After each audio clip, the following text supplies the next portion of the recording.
que no es otro que arrojar luz sobre los fundamentos y, cómo no, las consecuencias del fenómeno de la desinformación. Con la vista puesta en un debate tan actual, no podemos encontrar a personas más acreditadas para iluminarnos sobre estas cuestiones que las que hoy nos acompañan. Por ello quiero reiterarles a todos nuestra gratitud por haber aceptado la invitación a visitar España y por protagonizar hoy este diálogo sobre un aspecto tan determinante para la viabilidad de los sistemas democráticos en el mundo. Pero ¿por qué un debate como este en la Fundación Rafael del Pino? Cuando Rafael del Pino, nuestro fundador, decidió crear la fundación que lleva su nombre, tuvo como motivaciones principales la contribución a la formación de los dirigentes, la defensa de la libertad y la difusión del conocimiento. Algo que intentamos hacer cada día, entre otras muchas iniciativas, con diálogos como este, con los que deseamos contribuir a establecer los referentes para el debate, de forma que en el ejercicio de la libertad individual cada uno de ustedes se sitúe donde considere más oportuno. Para un país como España, que se sitúa entre las 20 democracias plenas del mundo, de acuerdo con los principales indicadores, estas cuestiones resultan absolutamente fundamentales. Vivimos en tiempos complejos en los que la información en la política y la sociedad a menudo aparece distorsionada, fruto del sectarismo que nos asola. Y en esos contextos, desafortunadamente, la palabra se convierte muchas veces en un instrumento para restringir el campo del pensamiento del ciudadano. Sin duda alguna, estas circunstancias no son nuevas y las hemos analizado en el pasado en la Fundación. Antes comentábamos las conferencias que habíamos desarrollado en la Fundación y que han tocado estas cuestiones tanto desde el ámbito de la política como desde el ámbito del periodismo. Y recordábamos en la conversación aquella conferencia que no hace más de un año y medio nos ofreció el director ejecutivo de New York Times, Mark Thompson, que nos recordó que las causas del deterioro del lenguaje político ya se detectan en la antigüedad clásica, ¿no? Y en concreto mencionaba aquellos diálogos de Platón, en uno de los cuales el filósofo griego narra una conversación entre Sócrates y Gorgias en la que este último se refiere a cómo manipular a la gente mediante la utilización de la palabra. Platón imaginaba en ese texto un futuro en el que los dirigentes calculan cómo manipular a las personas. Ahora, desafortunadamente, en muchas ocasiones se hace lo mismo, pero mediante herramientas más avanzadas y sofisticadas. Y en esos casos el lenguaje pasa de ser racional a instrumental. Pero no debemos olvidar que también, como señaló Martin Baron, director de Washington Post en otra conferencia en la Fundación, quizás el problema sea que hay muchas personas que solo desean leer informaciones que estén en línea con sus opiniones. Otro problema adicional.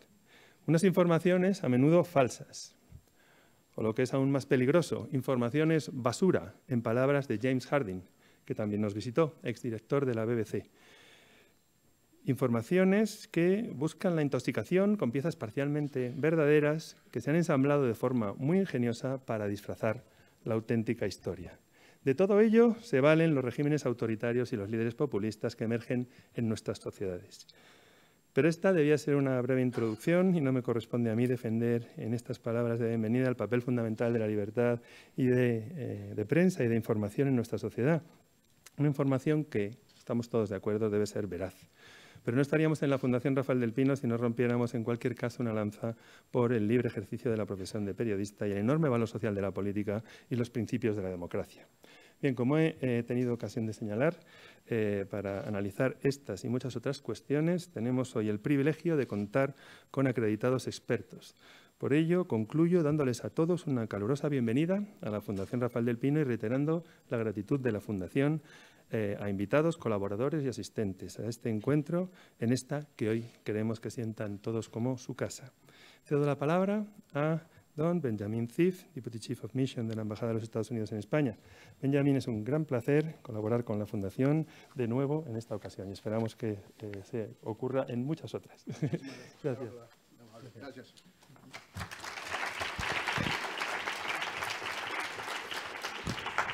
Bueno, muy buenas tardes a todos. For my Atlantic Council colleagues here, I'll speak in Spanish, so I think there's translation available, but just understand I'm saying brilliant things in Spanish, so understand that. Buenos días y bienvenidos todos a Disinformation Week. Es de veras un honor estar aquí con tan distinguida compañía, particularmente entrando en un debate crucial de nuestro tiempo, especialmente interesante en este país de cara a la sucesión de elecciones que marcarán el futuro próximo de España, un país aliado, socio, amigo de los Estados Unidos.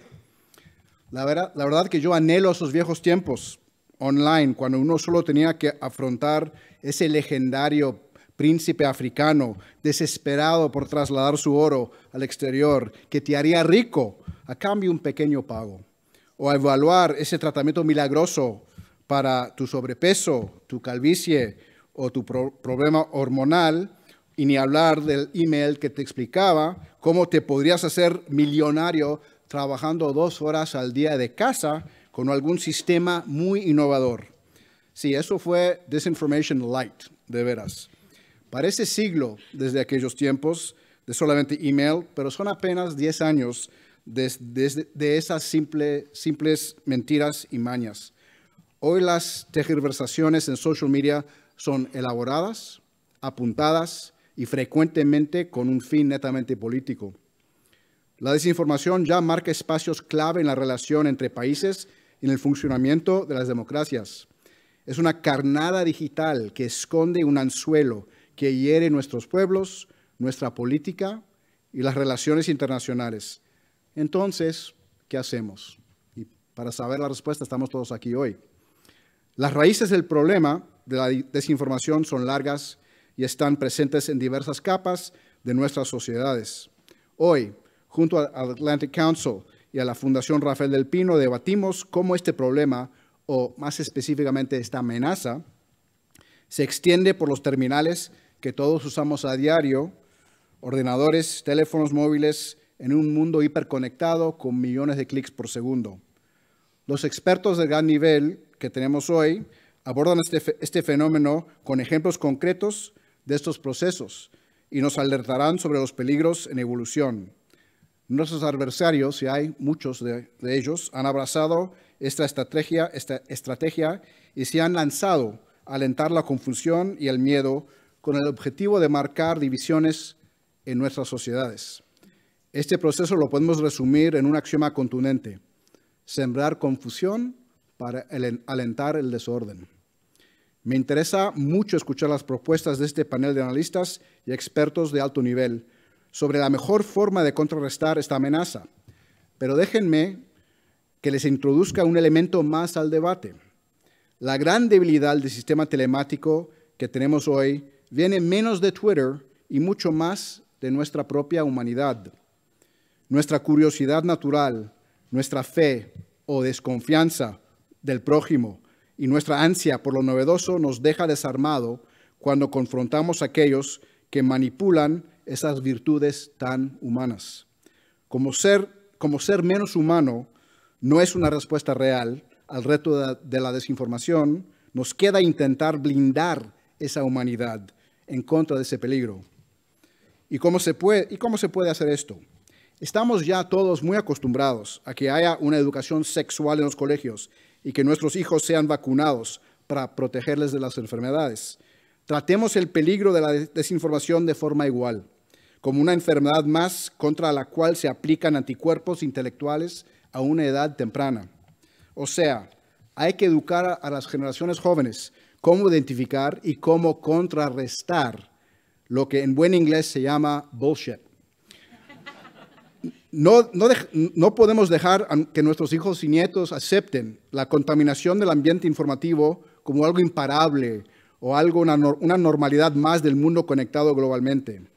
Debemos incluir en nuestros sistemas educativos programas específicos que expliquen el origen, el desarrollo y la finalidad de esta gangrena desinformativa. Más aún, tenemos que vacunar a nuestros conciudadanos en contra de este virus tan políticamente letal. En los Estados Unidos vemos cómo los sistemas de educación primarios en Rhode Island, New Mexico, Connecticut y otros ya empiezan a incorporar el tema de alfabetismo online como estudio obligatorio. También las principales universidades incluyen en sus programas de estudio clases específicas dedicadas a este fenómeno.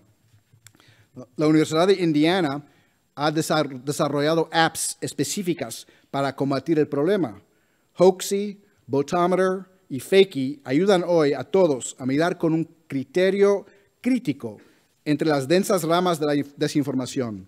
La Facultad de Comunicación de la Universidad de Michigan ofrece en su página web recursos para crear una base de entendimiento sobre el tema y ampliar la documentación disponible para que podamos desarrollar sistemas concretos que nos ayuden a evitar la extensión de la desinformación. Desde la Embajada de Estados Unidos también hemos organizado recientemente una serie de talleres sobre alfabetización mediática en nuestros espacios americanos para más de 300 estudiantes de secundaria en Madrid, Valencia y Barcelona. Es un tema que nosotros tomamos muy en serio también aquí en España.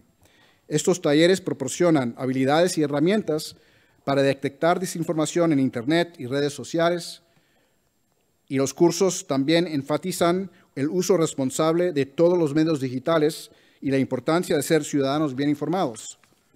A finales de este año trabajaremos con el proyecto de alfabetización de noticias, una ONG conocida, para ofrecer alfabetización mediática dirigida a maestros de secundaria.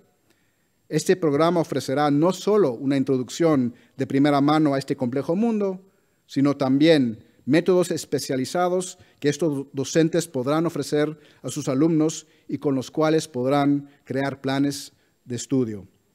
Les animo a todos que busquemos oportunidades para trabajar juntos y así extender estas iniciativas aún más. Solo con un profundo conocimiento del tema y un esfuerzo continuado en el tiempo seremos capaces de combatir con precisión quirúrgica a esta ya no tan nueva amenaza. Gracias a todos por compartir hoy sus conocimientos y experiencias sobre la amenaza de la desinformación y cómo combatirla. Como diplomático, como ciudadano que apoya sociedades libres y abiertas, y todavía más importante, como padre de hijos que tendrán que enfrentar también este peligro, comparto el interés, la preocupación y el empeño en saber más y hacer más. Muchísimas gracias.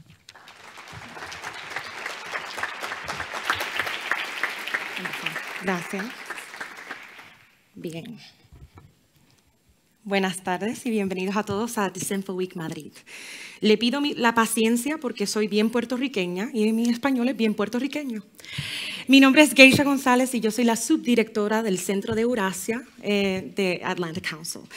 Para mí es un placer estar con todos ustedes en esta segunda noche del evento de Disinfo Week.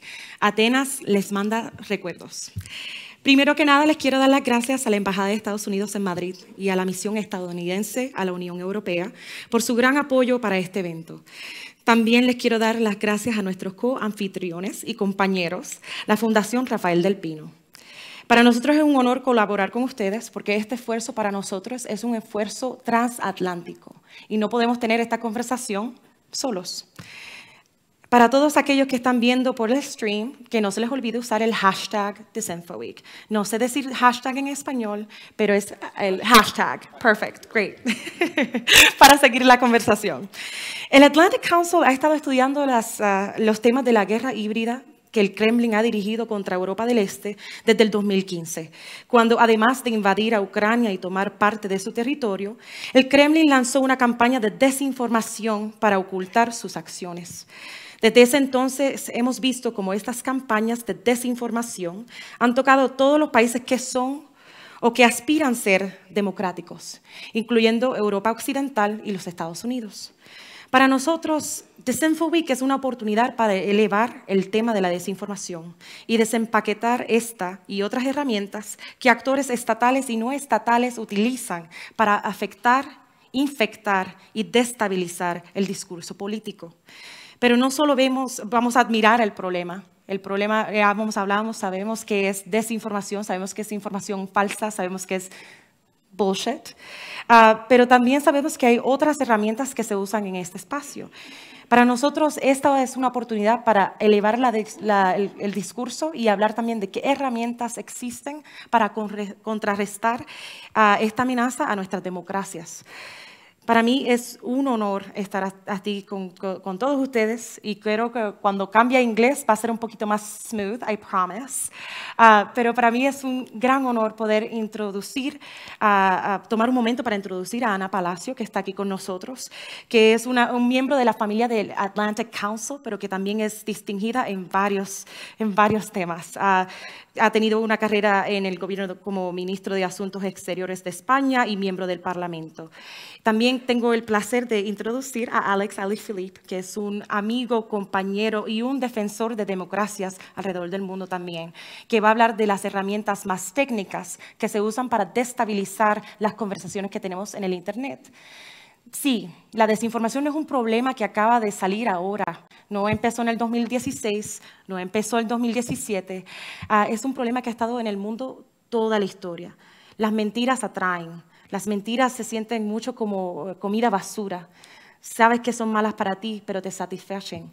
Para mí esto es una oportunidad para hacer una discusión que se pasa de solamente admirar el problema y de verdad tratar de resolverlo de una manera transatlántica.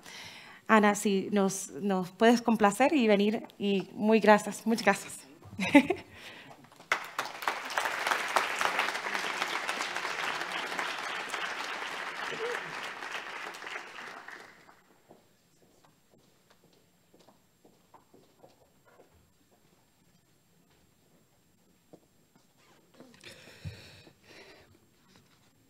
Bueno, yo quiero decir que estoy encantada de estar hoy aquí. Y como esto está en streaming, and this is part of the Disinfo week, I will go on in English. By the way, in your presentation you have said that I'm part of the Atlantic Council family. I'm a proud member of the Executive Committee of the Atlantic Council, and as such, I will express my gratitude, the gratitude of the Atlantic Council to the US representation in Brussels and to the US Embassy here and to you, Benjamin Ziff, as representative. This is an important, extremely important moment, and this is an important, extremely important issue. And last but not least, always a pleasure to come to Fundación del Pino. Fundación del Pino we owe to Fundación del Pino, and Vicente Montes has expressed a few of the highlights. We owe to Fundación del Pino a lot of what we know, and Fundación del Pino has become, well, the center to be connected to know what the intellectual life around the world is. Now, I would start by saying something which is obvious. Democratic values in this era of disinformation, this is my topic, democratic values in this era of disinformation, is a fitting way to begin this discussion of the Disinfo week. For disinformation and representative democracy are inextricably linked. Democracy, liberal democracy, is predicated on citizens making informed choices. And core to the model is critical rationality. This is the model. By obscuring the truth, disinformation necessarily undermines that core requisite. At its most basic level, it impairs the ability of democratic society to function properly by replacing facts or faith in facts with rumors and conspiracy. At its most insidious, it accentuates divisions within society, making the common approaches, vision, and narrative needed to sustain mass democratic societies exceedingly difficult. In other words, disinformation represents an existential threat to liberal democracy. It is a threat that eats our society from within, and it is a threat that must be responded to. That is precisely the motivation behind this event of this Disinformation Week. And honestly, thank you, my dear friend from the trenches, Danfred, for being the, I would say, the engine behind much of this effort, behind so many of the efforts in the Atlantic Council. This is a clarion call that is now being taken up transatlantically. Here in Europe, we see interesting initiatives, though perhaps still more words than deeds. There is this Commission's Code of Practice on Disinformation. There is the EEAS, is Stratcom Task Force, and this EU versus Disinfo site. In national legislation, we also have interesting approaches, but all these are first steps. And I'm sure that we will hear more from all the panel that comes. My remarks focus specifically on our democratic values and what is needed to preserve them. In a way, it goes a step beyond what Benjamin told us, this idea of vaccination, this idea of blindarse contra. We are just at the beginning of the war against disinformation. Of course, our moderator has said it. Rumors and information warfare, as well as propaganda, have long existed. But current onslaught fueled by technology and social media represents, at the very least, a new phase, a new qualitative phase.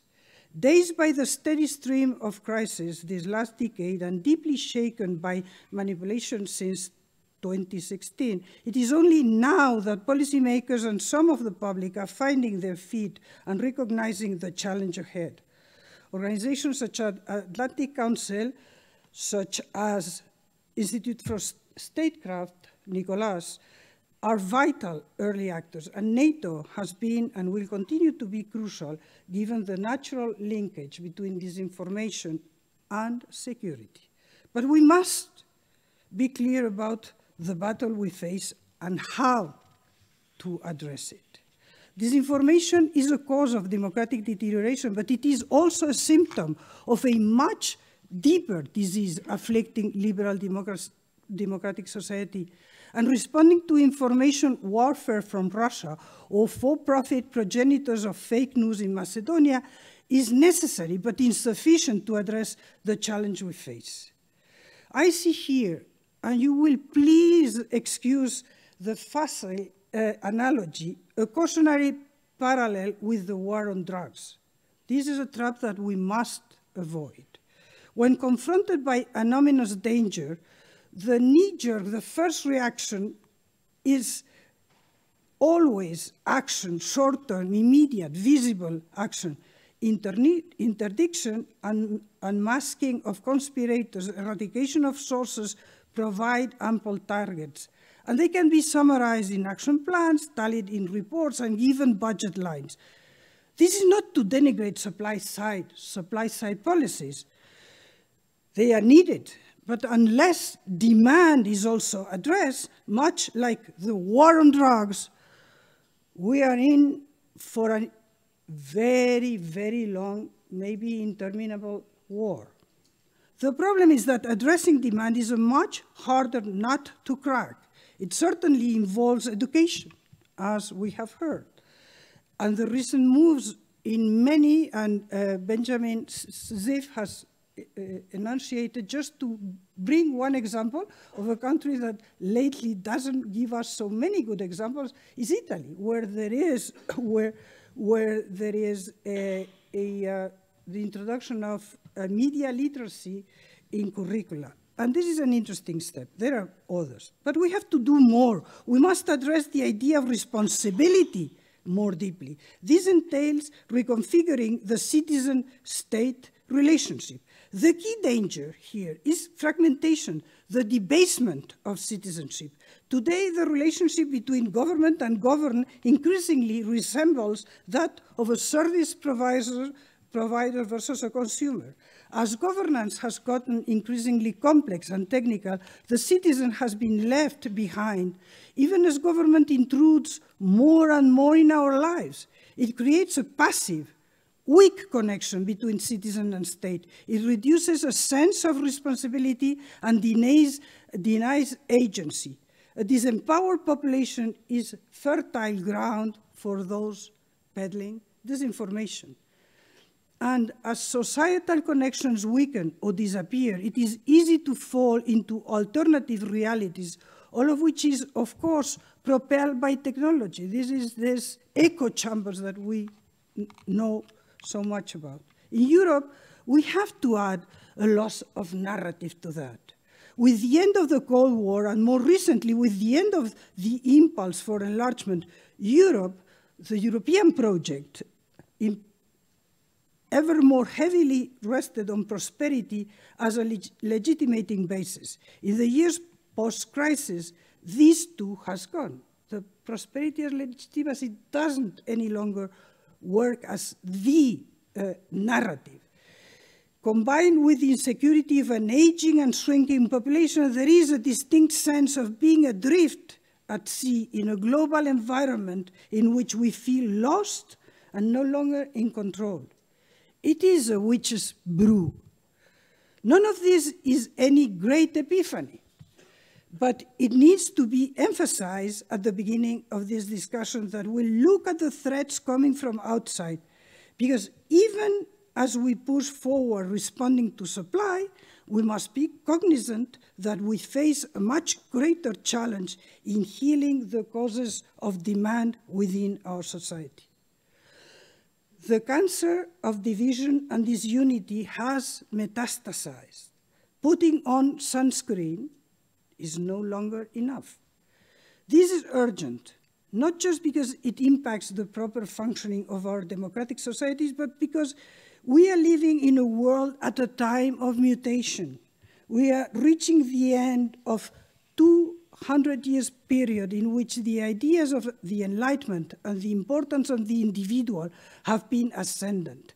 The last 7 decades of this period saw the growth of the world order based on liberal democratic ideas. Today, both liberal democracy and the ideals of the Enlightenment are in retreat.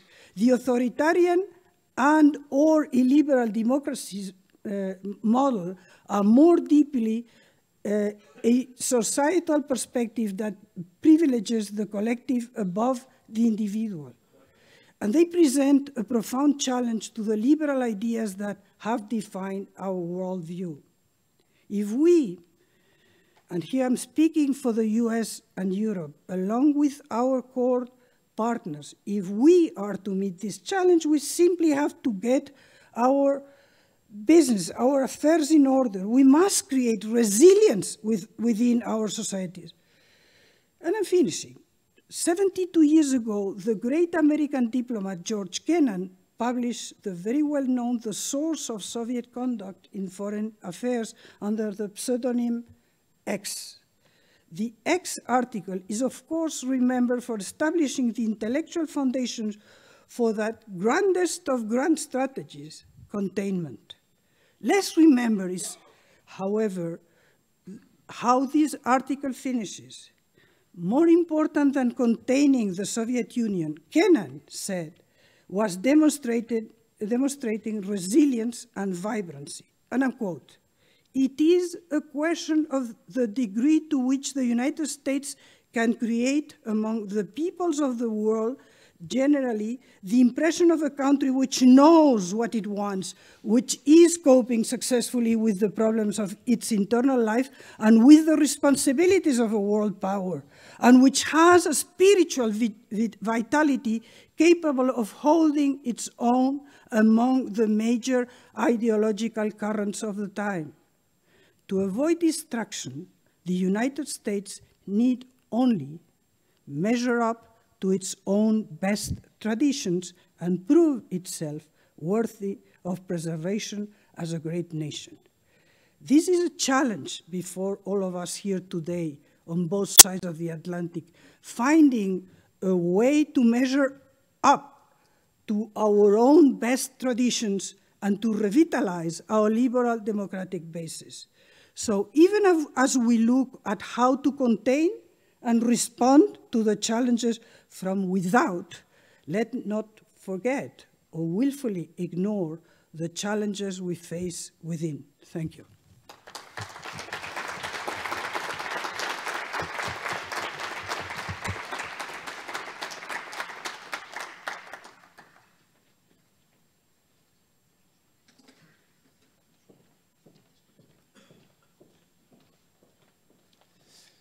Hi, my name is Aleksandra Liheap.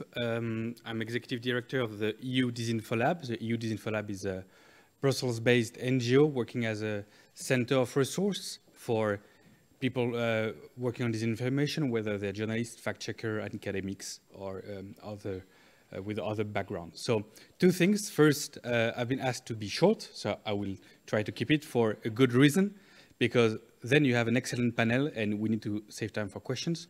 The second is because we all know there is a Real Madrid game tonight and I don't want to withhold you too much here. So, small presentation about bots, trolls, and shaping the political discourse. Here, the idea is to understand what kinds of techniques are used and how artificial intelligence can be used in a daily basis just to help or to not help information to spread or disinformation to spread. And I wanted to talk to you about Steven. Steven is a researcher at the EU DisinfoLab, and he made this very good comment yesterday. He said to me, you know, Alex, what we can do now with artificial intelligence, it's very simple. We can create people that don't exist. And in fact, Steven does not exist. So Steven is a part of a project which is called thispersondoesnotexist.com. And thanks to artificial intelligence, by learning on how many faces with real pictures, you have now the capacity to produce fake images, fake faces of people in an instantaneous way. On this website, if you click refresh every second, you have a new face going in. And you can see that Steven has a little bit of problems around just under the eye here, is that because the machine doesn't see this for the moment because this project is new. But where we will be in 5 years, 10 years, or even in 6 months. So the question is, if I'm refreshing this website, let's say 200 times, takes me 200 seconds, I can create 200 fake Twitter profiles. And by doing this, I have the capacity to influence very much how conversation works. So the question we have to ask ourselves right now is, how much of the world around us is fake? You may have read this story on a few weeks ago about 60% of the web traffic is fake. Why? Because you have so much of the scripts that are interrogating different algorithms together to understand what's going on. If you look about online advertising and the bidding section of online advertising, every time you go on a website, you have 10 requests that goes for every 10 ad servers that can interrogate, like, what is your profile, how do you behave, and they can pay for displaying something to you. That takes milliseconds to do. And that's a huge part of the traffic, and every part of this traffic is linked to each other. If you are sponsoring a very good story on Twitter with a YouTube link, it has high chances that the YouTube video would be better ranked by YouTube because it sees that they gained a lot of attraction. So the problem is because we had fake profile before, but now we also have fake amplification. The thing is, the dummies that were used to have, which were very simple, that were basically accounts that were very false and doing always the same time, now they are no more used by sophisticated disinformation campaigns. Why? Because it's very easy. If you have a robot that is, every time you have hashtag DisinfoWeek tweeting, it's very easy to see that if you're using a hashtag in a different context, he will retweet it. But now, because we have so much knowledge about what is the behavior of someone, we have the capacity to create scripts that can imitate how people behave. So they can pass maybe on one story, maybe on 2 stories, maybe they can tweet at different times of the day, of the night. So it's very difficult for you to know what's going on. And if you look at things, this was before. This was very easy. This is a study we conducted last year. You have accounts that are basically tweeting all day long.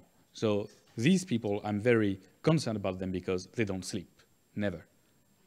This is kind of easy to catch. Also, this was a technique that was very well used. So you are a French account and you are followed by accounts from all over the world, including people learning how to box in Thailand and people learning how to behave, how to build houses in South Africa. It's very good, but if you speak only French, why do you have 18,000 Twitter followers doing this? But this was the old way. With the deepfake technology, it's very easy to build a story also on other things that are real. The number of personal data that are leaked online today through hacking or things like this make it very easy to create someone who has absolutely no history online. So if I can find someone who's known Pablo Rodriguez living in that city of Madrid and having no history on the internet, I can invent him and I can give him a personality. And if I can manage 10, 20, or 100 of these sock puppets, I have the capacity to make people believe this is going on. This is a discussion online.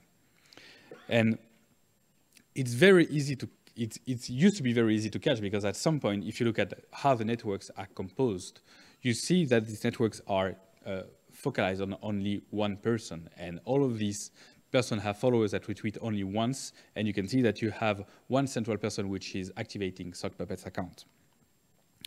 But this is made possible mainly because we have a new paradigm. And the new paradigm is that we are now living in the economy of attention. What does it mean? It means that today, the main platforms are designed for you to stay on this. Why? Because the more you stay, the more they learn about you. And you might think, yeah, I stay, but I don't click. Yeah, they love when you click, but they also know when you don't click. They also know how fast you scroll, how much time you spend on one publication, how much time you don't spend on one publication. And they have all of this information, and they can link this with all the other information they have inside their system, or sometimes outside their system. And the whole thing is made for you to stay, because the longer you stay, the more money they make out of your profile, because they can sell something which is just designed for you. And if you add this to the capacity to our brains to not think when we are in front of something which makes us furious, we arrive to a very complex and problematic situation. Because everything is driven by emotion. So this is a very provocative picture, I know. Everything is driven by emotion. When you see the picture on the left, what do you see? You see policemen charging people having a Catalonian flag. When you see this, whatever your side is on this very complex issue, you can be furious, you can be sad, you can be angry, but the thing is, you have an emotion. And what you want to do, the first thing is to react. You want to say, no, this is not true, or yes, this is outrageous, etc. The thing is, if you pass this image to a tool to check the image, you see the flag was not here in the picture.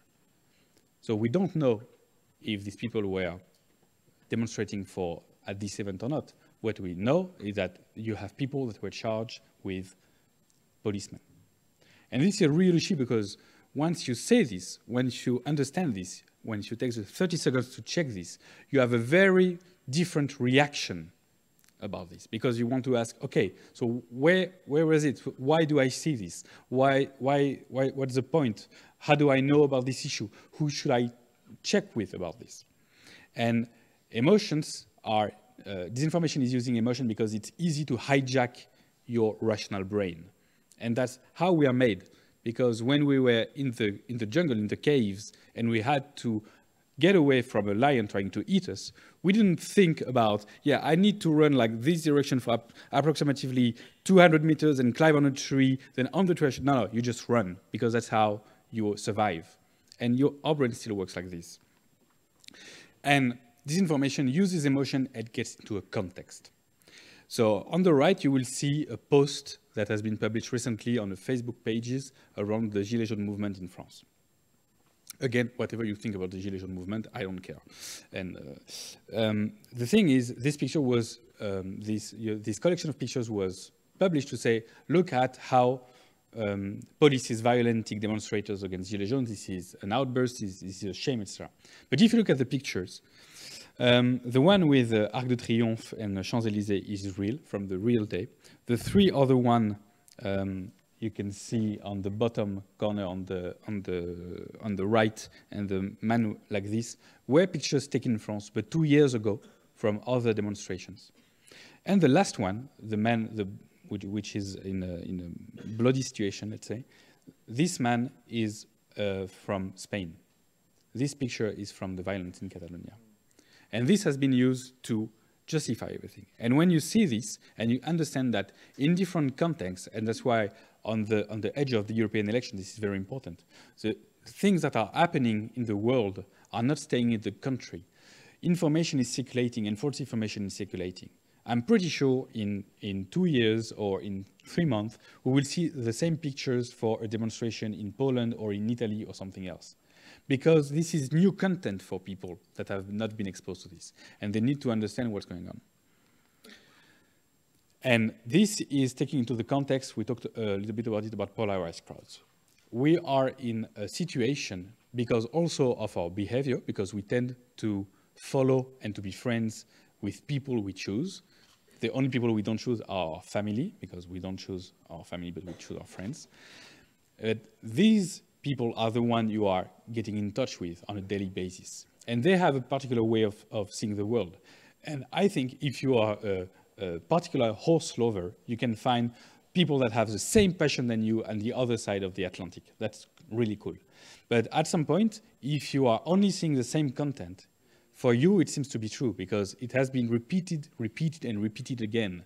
And whatever it's true or not, you will have, and we will have as human beings, the trend to follow what the majority looks like to us.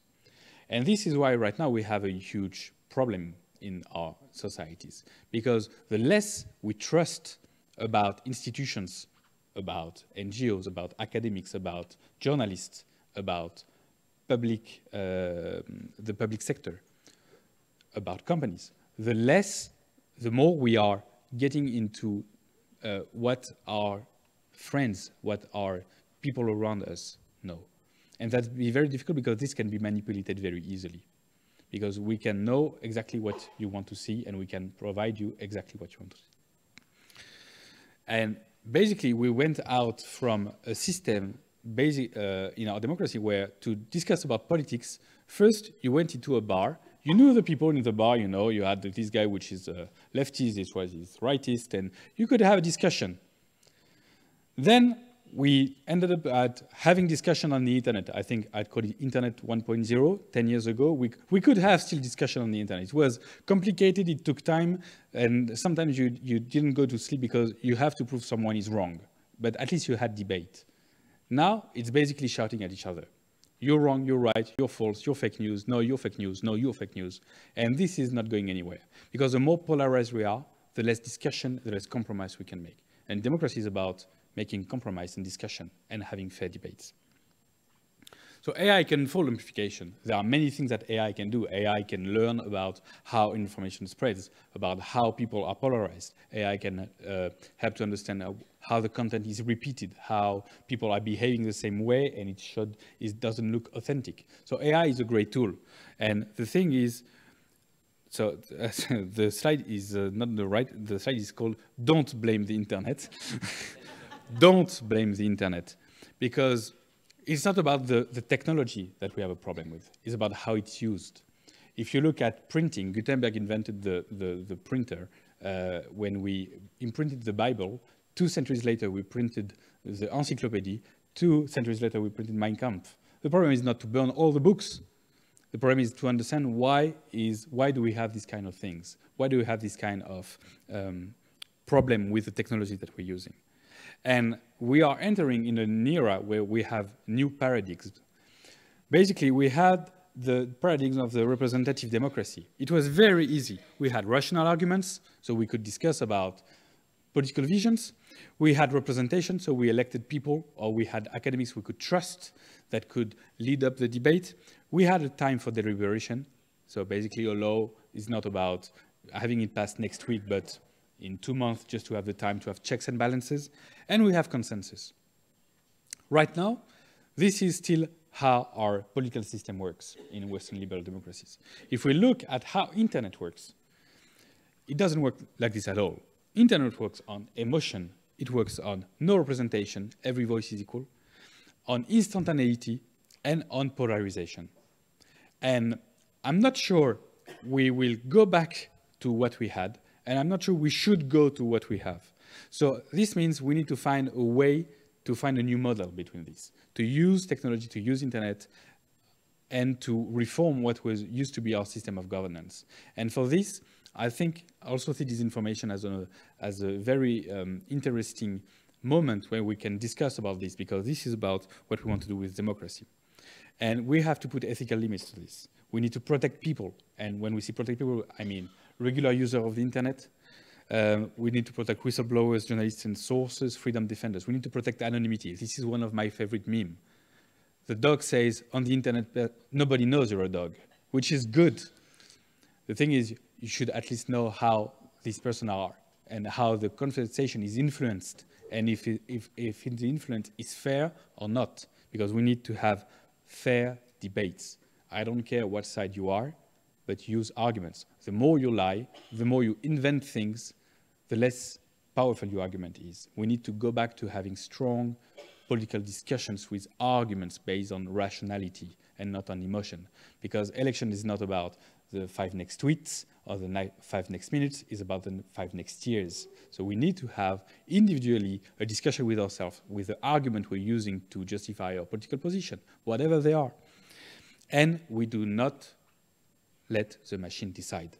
The machines are a tool to help us, and we need to be sure that we have a human control of what machines say, like we have a civil control of what government says, like we have checks and balances. We cannot rely only on one solution, one silver bullet, because it doesn't exist.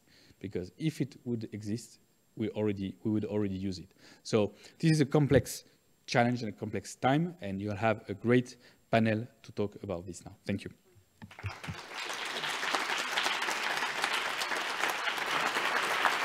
Maybe you want to go ahead and join in. And Alex, we'll definitely pull you back for the Q&A. So if any of you have any questions, we will be taking questions from the audience, from Alex as well.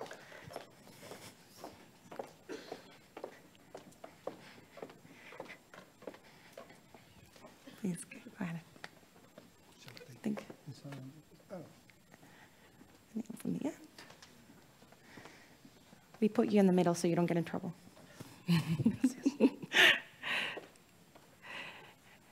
And now we're here. So we've had these great presentations. Thank you so much, Ana. Thank you so much, Alex, for really setting the stage for what we're going to talk about. Of course, our remarks have focused quite a bit on just disinformation. But one of the key things to understand is that disinformation does not exist in a vacuum. Disinformation is one of the tools that exist in terms of influence operations. And influence operations are what make so that disinformation actually sticks. Disinformation is actually effective. And I think, thinking about, why a news story about someone who's very corrupt in a country where corruption is everywhere sticks is because it matches part of their reality, right? And so I think this discussion, we're really going to focus on unpacking that toolkit, thinking about the different tools that are used to destabilize the political discourse and how that can be effective around elections. I think that the best way to start would probably be to kick it over to Ambassador Dan Fried. If you could give us an overview just generally of, what are influence operations? What do bad actors do? And then we will split it up with our experts to talk deeper dive. It isn't new. In the old days, my days, the Soviet Union started the rumor that the CIA had invented AIDS. And the way it planted the story was to go to pliable African newspapers, get the story planted, and then encourage left-wing newspapers in Europe, fringe newspapers, to pick it up, and by degrees, move the story from the geographic fringes of the mainstream media to the political fringes to the political mainstream by degrees. And it worked. The rumor was picked up. It remained folklore for years and years. CIA invented AIDS. This took a number of weeks to months to put into place.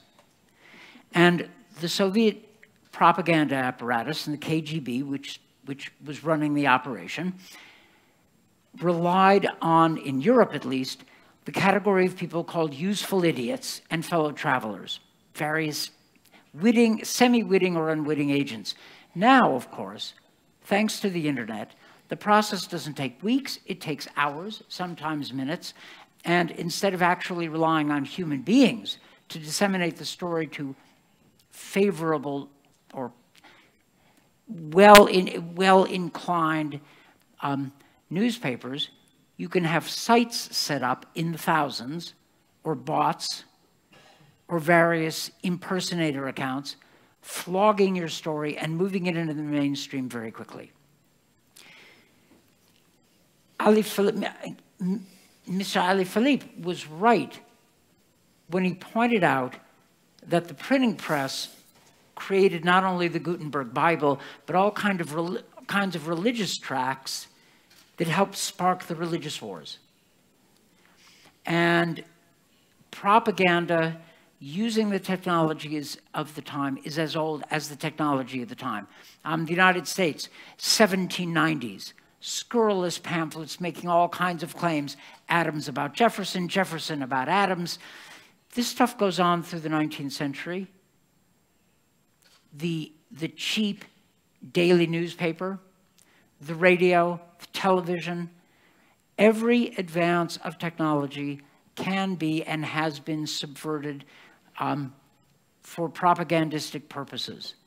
So there is nothing conceptually new about propaganda on the internet except that it's awfully fast and it is awfully hard to fight the way all new technologies are seen as hard to fight, which gets us into the area of solutions, but that's the next topic.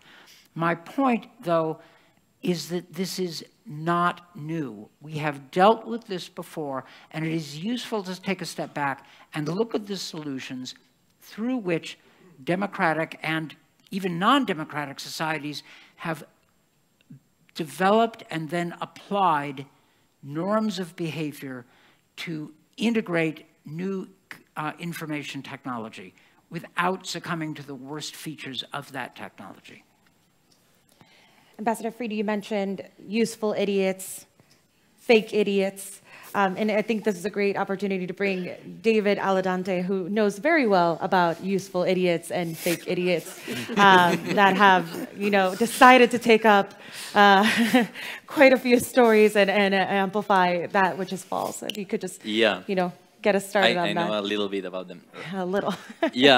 So the thing is that I completely agree with you, Ambassador, and I think the problem today is that when you compete online, the ground is leveled, and journalists have to compete with people who act like they are journalists, but they are not. So I'm a journalist, I've always been a journalist, and I believe that what we do is just like, we actually are exercising a right that belongs to the whole of society. Society has to be, in order to make good choices and make good decisions, we need information. You vote for this candidate or the other one, you know what to do, you know if you have to protest or not. But disinformation kills the journalist and tries to bypass the press in order to make it easy for politicians or like authoritarian regimes to actually talk to the people directly. So you were talking about these little campaigns that we suffer as journalists, the attacks towards journalists. I've been accused of being an agent of the CIA. Now I'm supposed to work for NATO. I've got money from George Soros just because, I've been trying to report on disinformation here in Europe.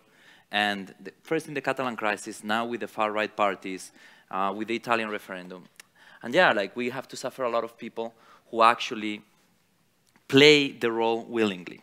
How did, just to summarize, how did they come to the topic of disinformation and what a great challenge it's for democracy nowadays? Actually, it was not here in Spain. I was a correspondent in the Middle East. I worked for a Spanish newspaper there. And when I had the chance to go to Syria, I had the chance to see how Russian public media portray the conflict and portray the United States and portrayed NATO. The United States was going to start a war in Syria just because they wanted some type of gas or oil or something. NATO was corrupt and was trying to find ways. This is all portrayed there. Chemical attacks didn't exist. The regime supported by Russia was actually defending democracy against all odds. And this type of little bubble that was created there was later slowly expanded into other areas of attack. Now we face an environment in which, the Russian public media operate in Spanish, in French, in Arabic it's a major problem, in Chinese, in any language that you may imagine. And they are portraying an alternative and different reality. That's what they claim, like we portray a different reality. And to actually address your point, when they come here, they find people who are willing and ready to believe what they are portraying. We've all, like, I'm sure you've heard about it, even if you live in the United States. There were 1,000 people injured in the referendum in Catalonia. We've seen those images right now. Were there 1,000 people injured? They were not. You know, like, this was in the front pages of many, many newspapers. There were a lot of people who were willing and ready to believe this, because there were people here who were actually saying this. And then, like, the problem is, like, when you don't have a strong media who actually takes on the challenge of verifying facts and, you know, doing our job, like, then, like, I think everything fails, and you have this current dystopian situation in which, you know, anything is possible in Europe, far right, far left, and the middle of the ground is lost. So much to unpack there, particularly thinking about journalists verifying facts in an era where everything is about being first, being the breaking news, being viral. That is what the business model is designed for. But before I deep dive into that, I want to talk a little bit more. You know, Nico, we know each other for quite a bit. You contributed to the Kremlin's Trojan Horses report series for the Atlantic Council at a time where folks were not paying attention to the challenge of Kremlin, and particularly as it targeted Spain. You're an expert on hybrid warfare. If we talk about, you know, we've been talking about how the far right and far left are starting to communicate beyond just their own communities and their own networks in their countries. Help us unpack a little bit about how dark money and disinformation and political networks across domestic actors actually, you know, is operating right now, and the threat behind that. Okay, it's also a difficult question. Yeah, solve the problem. Yeah, yeah, such a question. Well, the point is that for those of us who were following Russia since many years ago, it was more easy probably to see this coming, because several years ago, it was clear that they made a decision that they need to undermine the West, and undermine us in order to protect themselves. This is always in a problem of wrong perception in the Kremlin, but which is real. I mean, they really think that there is a plan from the West to destroy Russia, actually. So that's why they interpret all their moves as defensive moves. They always think that they are defending themselves. In Ukraine, in Syria, whatever.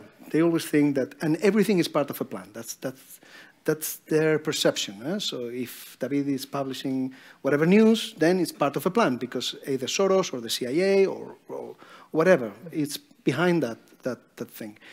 And what the Kremlin is doing is basically to offer a platform to multiply this effect of our own crisis. Because here we have I would say, three dimensions.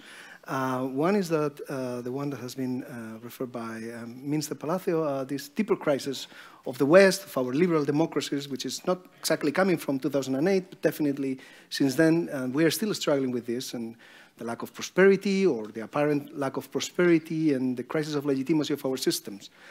Then we have, related to this, the crisis of the traditional media. The business model is not clear. This is what David was referring to. And also this is connected to digitalization of the world. So all this combined, this is a pretty serious challenge. And it's not only Russia doing this, of course. Private actors, state actors, and many others, and the media standards are not necessarily the best everywhere. I'm coming from Barcelona, and we have some local channels which are not that different from Russia Today, I have to say. And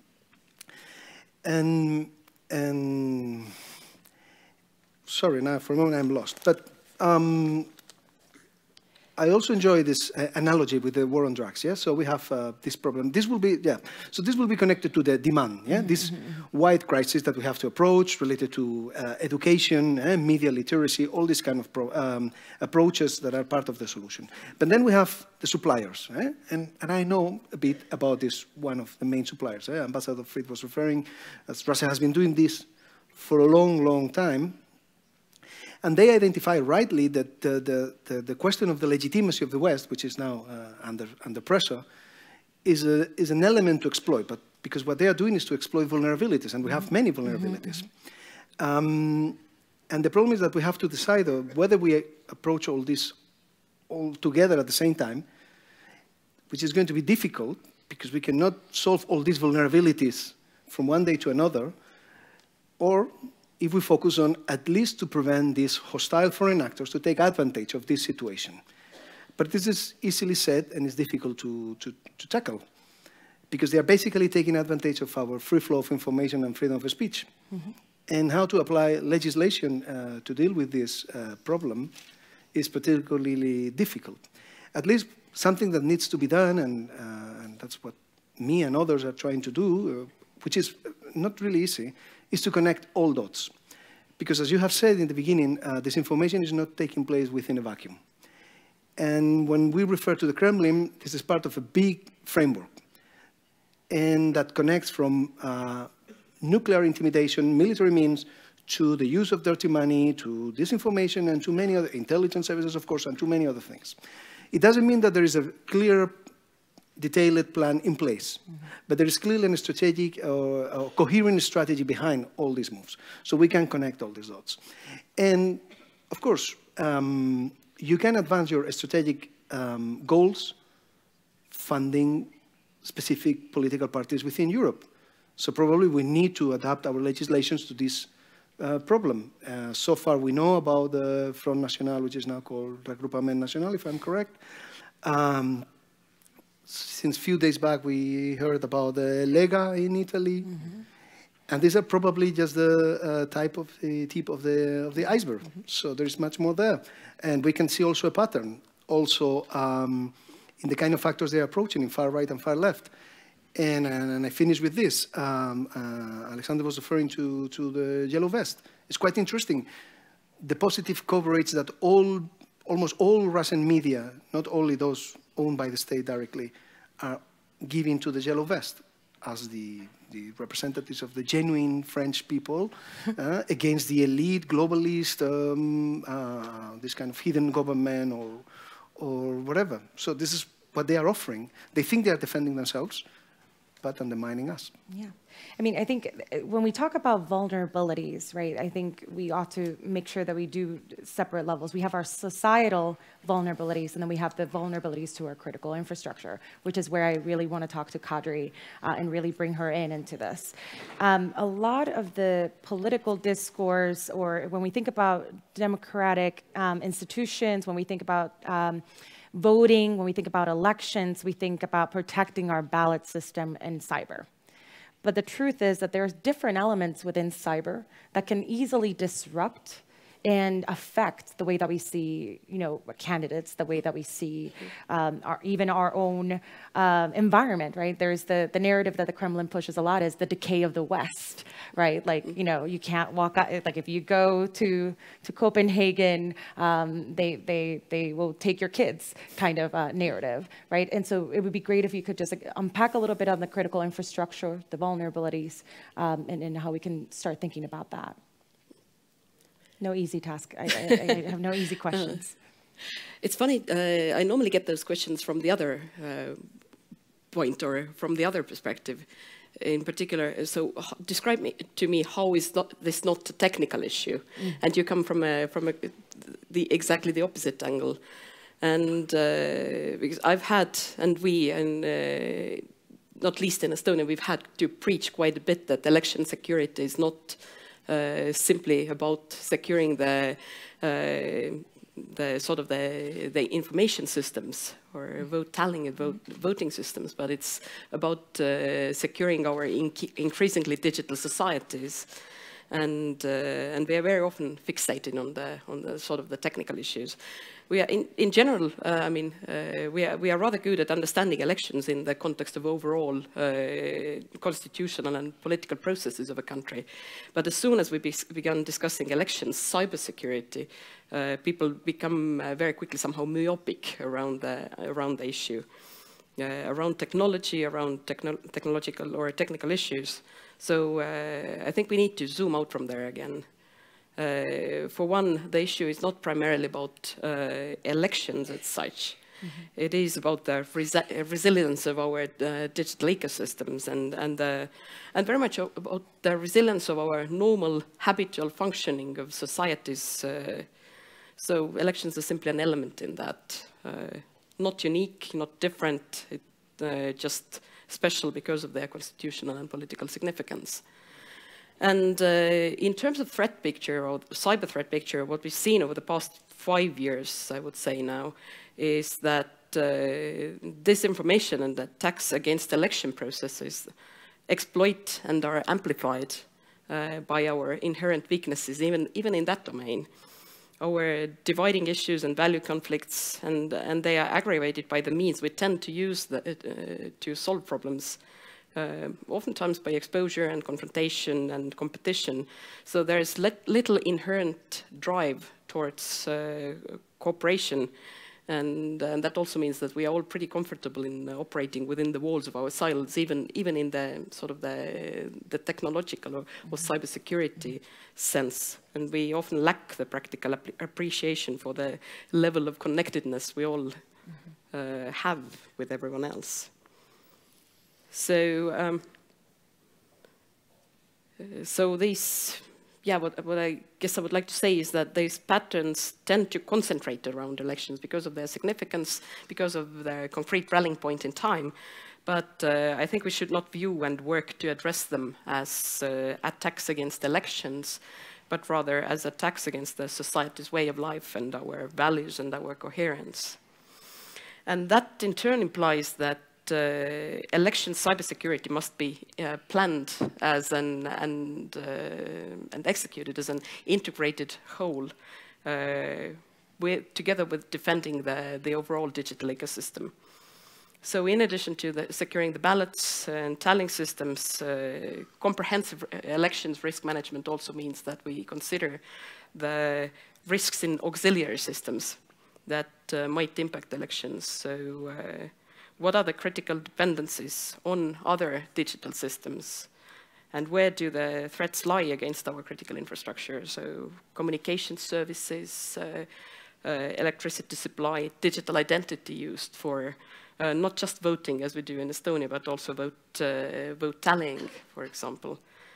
And how could a continuity or integrity incident in these systems, in these auxiliary systems, impact the process and the perceived legitimacy of the elections process? And how are the risks managed, and these risks in particular, and who's responsible for that? So on the one hand, critical infrastructure cybersecurity is vital for assuring the security of the elections process. But it's also important because it gives assurance of the reliability of the digital environment and that conditions the normalcy for us as a society, also during the campaign period, not just the sort of the voting days. So in the EU we have the NIS directive, the Network and Information System Security Directive, and it's enforced its last May, and I would say it's quite a significant achievement and rather strong tool in two regards. First, it creates a consistent understanding across EU what functions and services we consider as essential for our societies. But it also creates a mandatory and regular risk assessment and management mechanism so that we ideally can be adequately aware of our digital reliance of the vulnerabilities as well as threats to our most critical functions. But in that vein, I believe we shouldn't be dogmatic about the NIS or the mandatory mechanisms. especially in the context of democratic processes, critical infrastructure is not black and white. There are varied layers of criticality, for example, due to cross-sector dependencies or cross-service dependencies. And for another, there are services and infrastructures going beyond formally designated critical infrastructure that can significantly affect public functions and public trust. So think media, for example, even social media, or think political parties and the NGOs. They may not be subject to specific cybersecurity obligations, but extending assistance to them often means a significant leap in in bringing them up to speed in understanding and managing not just their cyber risks, but by proxy also building societal resilience to cyber threats. And yes, of course, this does require resources as well. And then, if I may, I've taken up quite a bit of time, but I think one layer that cannot be ignored in this picture is if we think about the ecosystem-wide cyber risk management, it also has to do with digital literacy of political parties and the candidates and the electorate. And I am fairly keen to stress this is not just about cyber hygiene, but more fundamentally an issue of literacy, because cyber hygiene practices or following them, it may amount to, well, about 4/5 of cybersecurity, but cyber hygiene rules will not stick if their purpose and nature, the why and how things work, are not understood at the fundamental level. And that's something we need to work on when we talk about cybersecurity of the society and at large, and elections in particular as well. Wonderful. Thank you, Kadri. I want to, stay on this topic on the vulnerability side, right? Because we've talked about how often malicious actors use the very same freedoms that we have and that we enjoy in order to exploit and divide us. We've talked about how the Kremlin sees any move from the West as an attack on them, and kind of mobilizes all of the tools that they have to counter. So I wanted to talk a little bit about, okay, so if we're thinking about they're exploiting our freedom of expression and our freedom of speech, they're getting in there. Our solution, presumably it's, to also, how to explain this in a way that makes sense.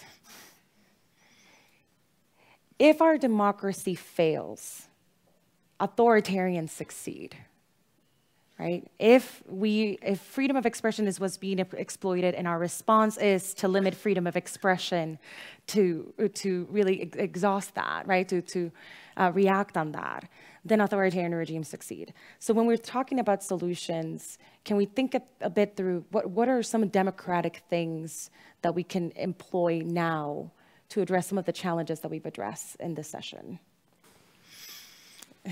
Ambassador Freed. I think I'll start with two basic principles. In attacking any public policy problem, first, unpack the problem.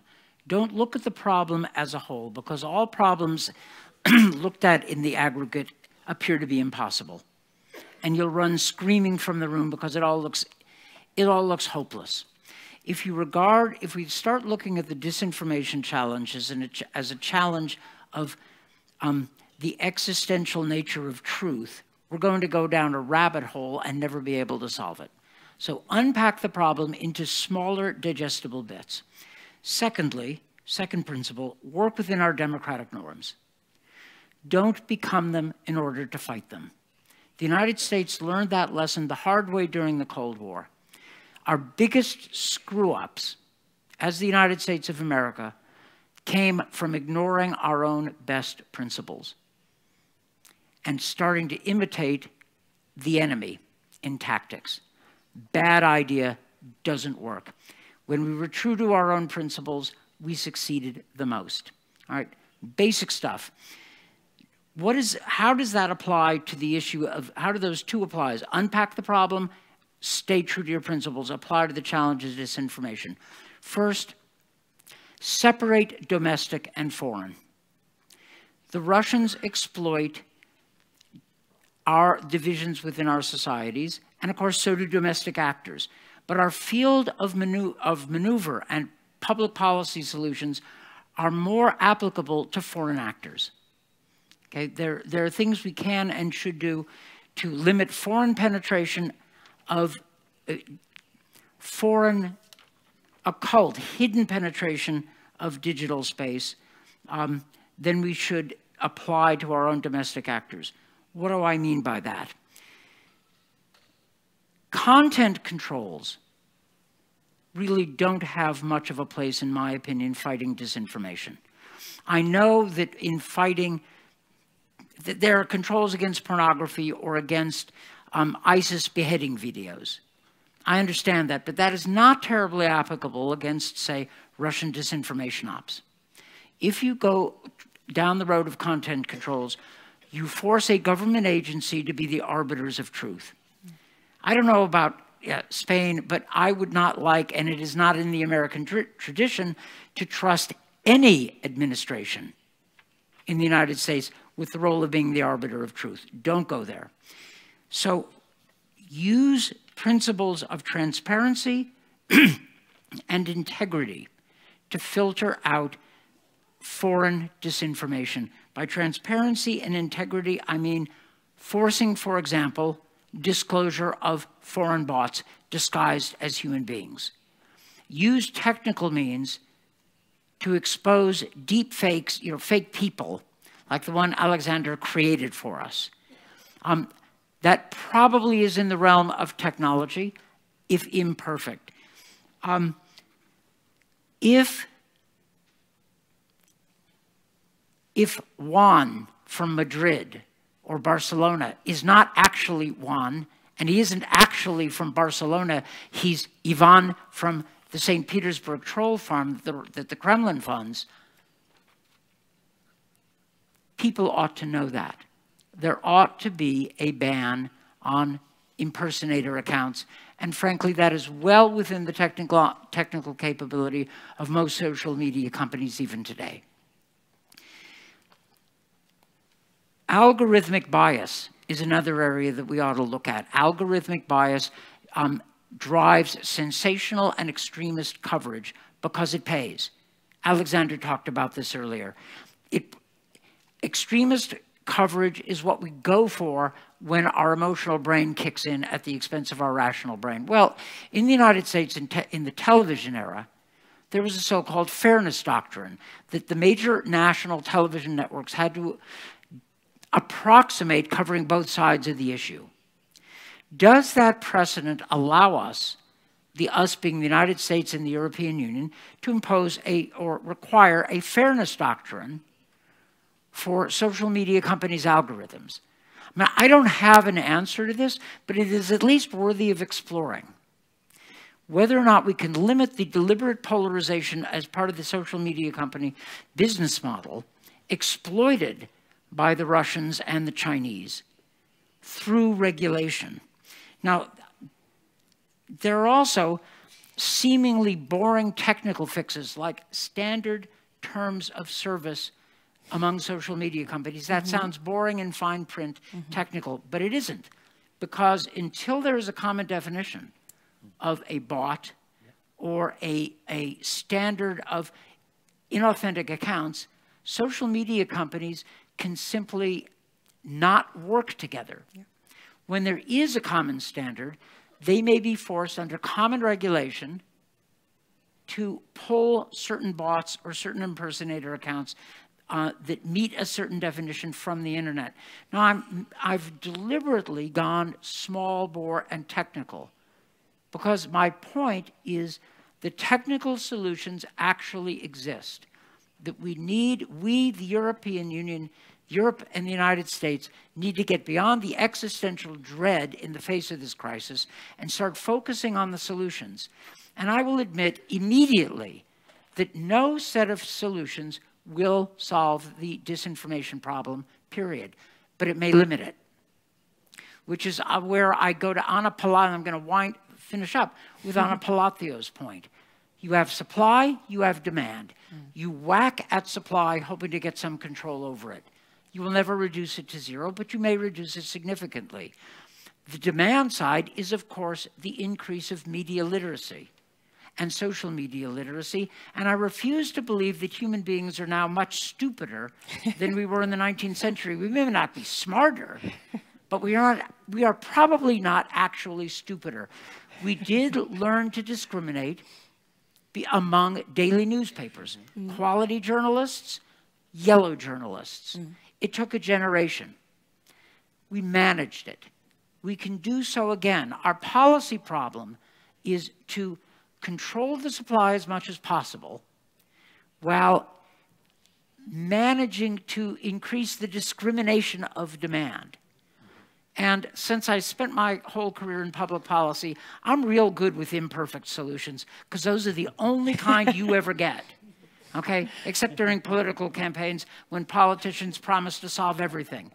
In the real world, partial solutions that are good enough is as good as it gets, and that actually probably is enough.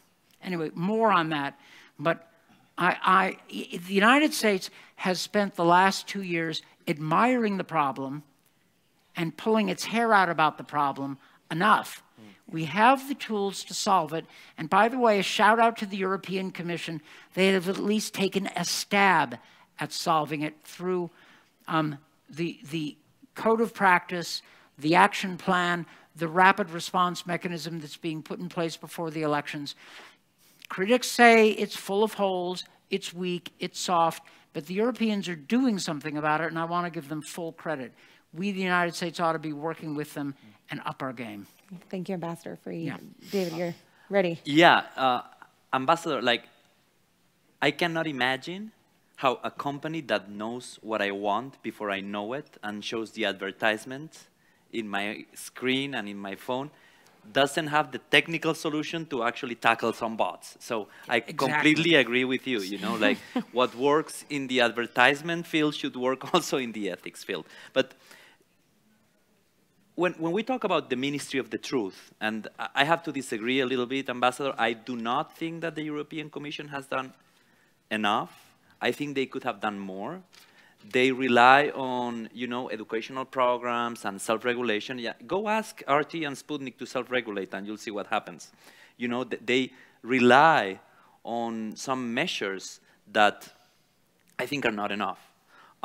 If we do nothing, I mean, if we do nothing because we think we're going to run the risk of being a Ministry of Truth, policy-wise, then, like, of course, I have some examples here that I noted down, like, fast, like, we will believe that that famous flight that dropped in Ukraine was shot down because, you know, like the people who were going to cure AIDS were flying there and some pharmaceutical company shut it down, as opposed to a Russian missile, you know, and that's what the Russian media are reporting. We would believe that the responsible people for like poisoning Skripal would be Donald Trump and Theresa May, or maybe a Spanish company that had interest in like spreading some type of virus, or maybe it was an overdose. This has been published. We would think that the war in Afghanistan started because the United States was looking for some type of gas or like some mineral that was like there, like that never materialized. This is published today by the Russian media. We would believe that George Soros is behind absolutely anything that happens in the world, from like far left to far right to independence to nationalist sentiment. So something needs to be done. And as a journalist, I refuse to believe that propaganda agents have to be treated as I have to be treated. You know, I go through some checks before I enter any press conference. You know, I have to take exams to enter like my studies. You know, I had to like do research. I'm held to some standards, and they are not. Whenever I make a mistake, I have to write a correction. They don't.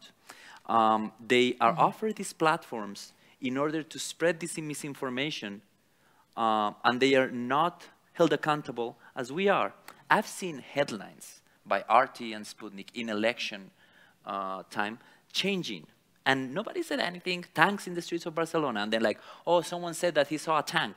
1,000 people injured. Well, actually, like, it was not injured. Like, they were just treated. Like, this happens every day. I've seen some things that actually work. And one of them has been done in the United States. When you force these people to register as foreign agents, they actually suffer a lot, and they make a lot of noise. They make a lot of noise. And when you see YouTube, and it says, like, RT is a company that is funded by the Russian government, they make a lot of noise there. I remember I mean, we're talking about election coverage. There are two experiences that I think were very enlightening recently. One, in the elections in France, I don't know if you remember, there's a gag, you know, like today, I think it's 48 hours in France, where you cannot publish interviews, polls, whatever. This happens in Europe for reasons that escape me nowadays, because, you know, like, you can actually bypass this through social media. But do you guys remember AM leaks, Emmanuel Macron leaks? During the gag time, like, they accused Macron of doing drugs, having a lover, like 1 million things, and they were all fake. But they were there, and the media could not do anything.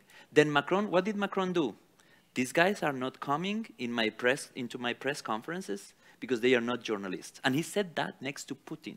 And said, like, when they behave like journalists, they can come. The second thing that I think works in election time is what Theresa May did during the Skripal poisoning crisis. You know, as she was receiving the information, she created a crisis, like a war room, and they were releasing the information in real time as they were getting it. So you saw the photos of these people. You saw when they came from St. Petersburg, who they were, what hotel they stayed in, what their names were, what their passport was. And, you know, the media and the people were getting the information to counter. I mean, I counted 20 different versions from Russian media on who poisoned Skripal, from like overdose to he was not poisoned, he didn't exist. His mother-in-law. Yeah, his mother-in-law. His mother-in-law, obviously, right? Yeah. So, and just to summarize, like, I think there is something that is really good for fighting disinformation. And you may agree with him or not, you may be for Trump or against Trump, but the Mueller report on the Internet Research Agency is a damning indictment on what Russia has been doing for the past year. And devoting the resources to actually analyze this, research this, and actually see it, you know, I think that has done for the fight against disinformation more than anything that the European Commission has done. But I'm European, and I have to criticize the European Union. It's like something that we do here. That you can do here. It's wonderful. I do want to open it up to the audience. I will ask Alex to take my seat. I'm going to move up. If I can get an extra microphone up here, just so that you get all of the fun. And just raise your hand if you have a question, and we have wonderful folks here with mics. And don't be scared. And we'll take them in Spanish, too. All of the options. Perfect. No questions? Did we solve the problem? Okay, I have a question here. Question here, I got it. Oh, and please make them questions. Well, first, thank you for the conference. I have two quick questions. One for Mr. Alandete. Do you think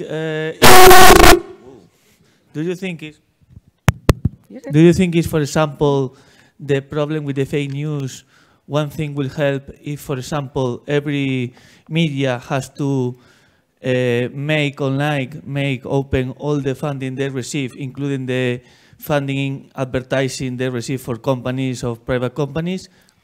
For the Mr. Ambassador, I have a question. For example, in your country, do you have to register to vote? Do you think we can solve also the problem of some people, the influence on the people voting, for making also a quick test for being able to vote? But because now we have to have tests for driving, to working with a lot of machines, have a lot of certifications, but nobody talks about an exam to be able to vote. That's a great historical question. So we have one on transparency, and we have one on taking a test before you vote. And go ahead. Okay. So actually, I think this type of criticism of like these dark interests behind every media company, you know, like advertisement, that serves the purpose of disinformation. Because, I mean, I don't need to know who funds RT, Sputnik, Hispan TV, or other disinformation endeavors, because it's so obvious and so transparent. When it comes to media, you know, like the Washington Post has one owner. New York Times has many owners. CNN, the same. But they actually comply with standards. And that's what doesn't happen in the other end of the spectrum. You know, like when CNN makes a mistake, when the Washington Post makes a mistake, I see corrections, letters to the editor, ombudsman or ombudswoman. These other outlets don't do that. You know, like I've told you 20 different versions on how Skripal was poisoned. 20 different versions on like the Ukrainian war. So when you actually comply with this, why? Like, you know, like there are public and private media. If you actually comply, I don't think you should be, you know, like held accountable to some type of like investigation on like dark money and dark interests being behind every newspaper, because that's the end of journalism. Nico, do you want to add anything on the dark money piece of that? Well, yes, I will emphasize what David was saying about this transparency. Transparency is fine, but I have been the last 15 years working at the think tank sector, and there are always this understanding that there is a clear connection and well established between who's giving the funds and what think tanks or the media are producing, and I challenge this idea. So there is no this direct connection. Actually, in my career, which is not that long, but in these last 15 years, in the only occasion in which I have faced problems related to someone manipulating my text has been when I published it with this Russia Beyond the Headlines in 2010 or 11. Well, it's to call them, and that they basically they changed the title of one. They asked me for a piece, so I wrote the piece, and they changed the title and was completely misleading. Then and normally people read the title and maybe 2 or 3 highlighted sentences, but not the whole article. This happened to them. And in the other occasion was when I received some correspondent of one Russian media asked me few questions, and then she was unhappy with the answers, and she told me, "Oh, look, this is too critical to the Kremlin. I cannot publish this. So can you change your answer?" And I said, "I'm sorry, no, I'm not changing the answers." And she said, "Look, then we will not publish this." I said, "Fine, that's up to you. It's not my business." But it never happened to me anywhere else. And I have published it in almost all Spanish newspapers and in the Spanish main think tanks, and I never faced this problem of someone telling me what I can say or not. But yes, dirty money, sorry. And one quick point. And related to this media transparency, this is getting more sophisticated. Now what we are seeing is Russia Today or Sputnik are the big 2 aircraft carriers, yeah? And then they have subordinate media or connected media, and it's not that clear, the financial connection. But there is an organic connection of the people working at RT, and then all of a sudden, plop, they have a startup media starting in Germany. And all these people are coming from there. It is unclear where the money is coming from, but all of a sudden you have young people normally with very sophisticated and very professional equipment, etc., traveling to some interesting places, and they are reporting very much in the line of Russia Today or Sputnik, or well, basically on the line of the Kremlin, but it's unclear, this connection. So this is a serious problem. And the second one, of course, is that the West is vulnerable to money, and this is a problem affecting everyone. And money coming from authoritarian regimes, channeled through to think tanks, or that, of course, is a problem. Dirty money in London, Londongrad is a serious problem, and it's very difficult to tackle. So the British have a clear understanding that this is a problem. But how to tackle it is very difficult. And of course, there are significant interests around that. What we are seeing also from my institute in our researchers, how many law firms they are hiring. And then this is a part of the workforce endeavor. So you hire the best or very good professional law firms, and then you can start playing and annoying others in their countries. So it's really challenging. So I don't have answers, good answers. So well, that's really bad. I told them we were going to solve this today. Ambassador Fried, let's talk about transparency. Talk about voting and whether or not it tests some voting. Well, tests on voting have a long and bad history in the United States because they were used essentially to disenfranchise African Americans starting after the end of Reconstruction following our Civil War. For that reason, there is an allergy in our system against any such tests, and there is now a domestic debate in the United States about how much identification voters should be required to submit in order to vote. And that debate is colored by our bad history. So I doubt that we're going to go very far down that line, and there is evidence that there is still bias in some of the demands for documentation for individual voters. So you will have a fierce debate in the United States. In fact, there is a fierce debate about some of these issues right now, but it's colored by our history. With respect to transparency, I think the issue of sites that are actually controlled by RT or Sputnik in a hidden way ought to be the focus of transparency requirements. I think regulation to force disclosure of the actual identity of the ultimate funders of a site ought to be part of a normal digital and maybe ordinary media climate. So I think transparency rather than content controls. Look, I don't disagree with the thing you said about RT, and you're absolutely right. I think the alternative Russian explanations for Skripal peaked at about 22 or 23, right? But rather than ban RT, I think labeling them as we have as a foreign agent, or doing what Macron did, is the way to go. They can be anathematized without being banned. There can simply be, they can have a kind of mental red line around them the way Pravda did during the Cold War. It didn't happen at once, but it happened eventually. And I think Alexandre Alaphilippe has told the story of how the exposure in France of the Russian hack of the Macron campaign turned into a bigger story than the actual hack, which brings me to another point.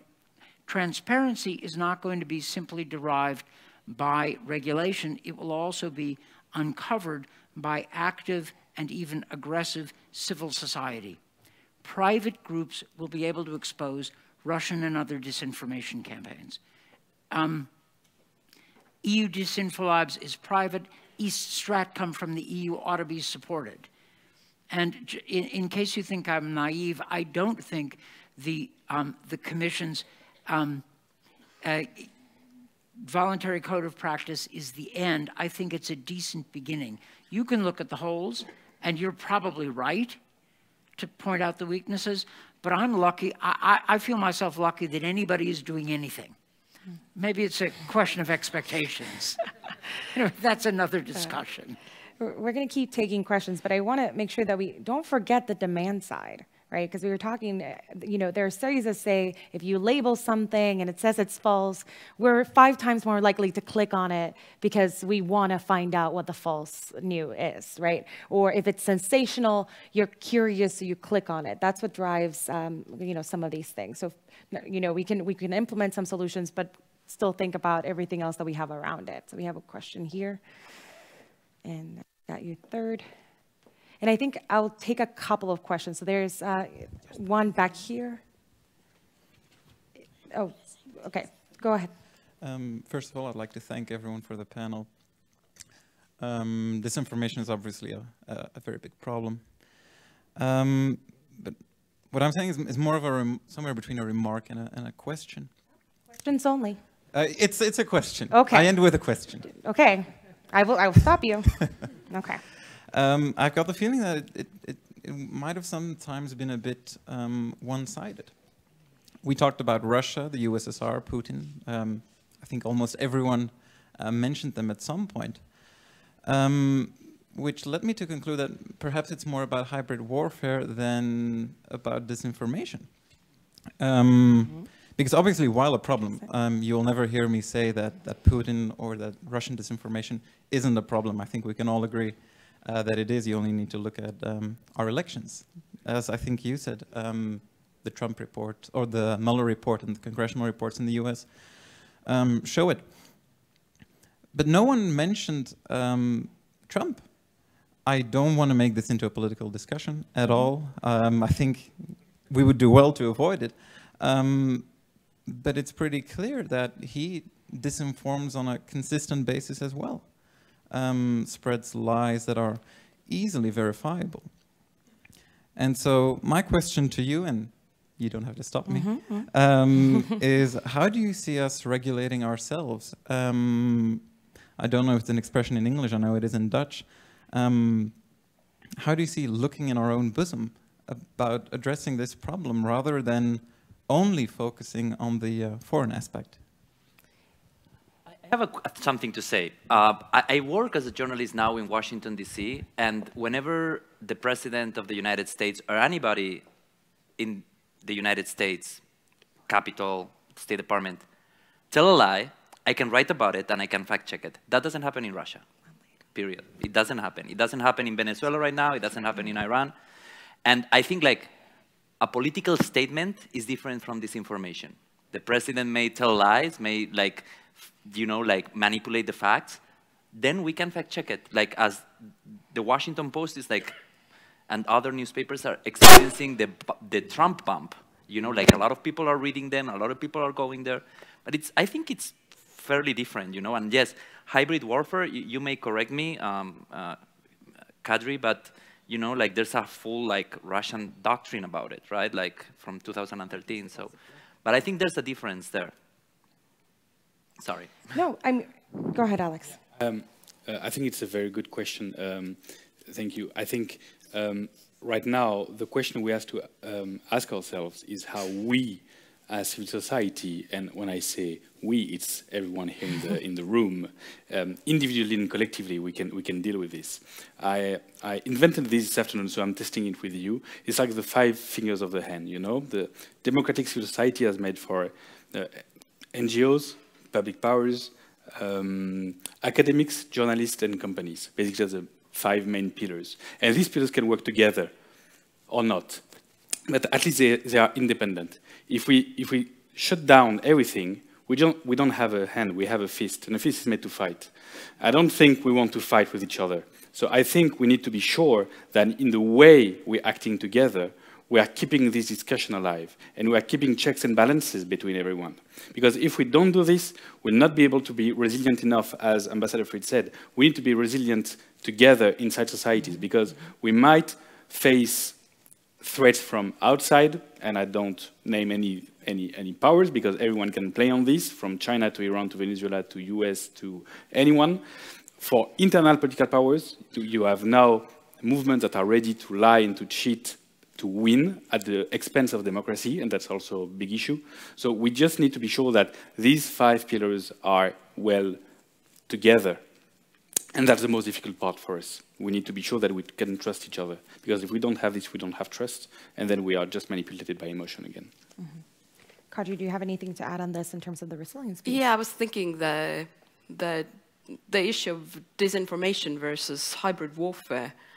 Isn't the hybrid warfare rather a fig leaf of a type to justify interference into our democratic processes and systems, rather than a genuine reason? Because I'm rather glad to see that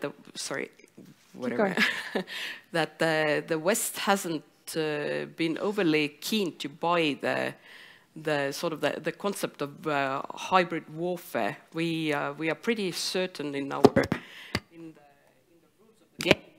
We know what international law considers as conflict and the rules that apply in conflict and in peacetime, and we have stuck to our values in that regard and not gotten carried away too much of the whatever way Russia is labeling it. Wonderful. Thank you, Kadri. I have a question all the way in the back, and then I'll move. I had you first, and then you third and fourth. Don't worry, I'm keeping track.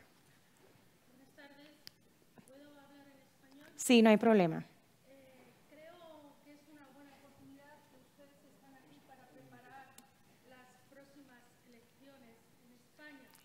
Si puedes esperar un momentito a lo que te cambian el micrófono.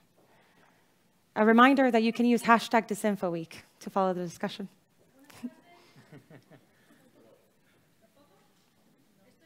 Esto es desinformación. La inteligencia está hasta en los micrófonos. Yo creo que es muy bueno que ustedes están aquí para preparar las próximas elecciones en España, porque lo que resulte de ellas, que pueda haber algún fraude electoral, ya estamos viendo algunas conexiones de posibles connivencia con algunos países que no quiero nombrar y que están en los periódicos actualmente. Me gustaría, porque lo que está detrás es dos visiones del mundo, una visión más atlántica y otra visión quizá de Rusia con otros países, y ahora que estamos en el Consejo Atlántico que lo patrocina, Rusia muchas veces ha dicho que quiere una nueva arquitectura de seguridad, esto lo ha dicho en diferentes ocasiones. ¿Cómo nos podemos ganar a Rusia para no siempre decir que Rusia es malo? Pero les aviso, prepárase porque hay nuevos ejes antiguos de Francia con Marruecos y algunos países que pueden influir en las nuevas elecciones españolas, por tanto, en la debilidad de la Unión Europea, que es España, y en nuestro futuro como europeos y como libertarios. Gracias. Gracias por la pregunta.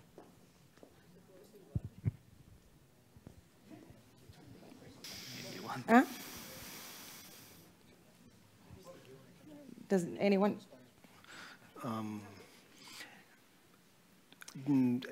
Con respecto a lo que estamos discutiendo esta tarde, yo creo que lo importante es que nuestros actores políticos y que también toda nuestra sociedad, todos los que estamos aquí, entendamos que es la legitimidad de nuestro sistema democrático lo que está en cuestión, ¿no? Y esto que obliga a todo el mundo, y particularmente a aquellos que tienen responsabilidades públicas, a ser, siento la redundancia, responsables a la hora de actuar, porque es la legitimidad del sistema lo que está en cuestión.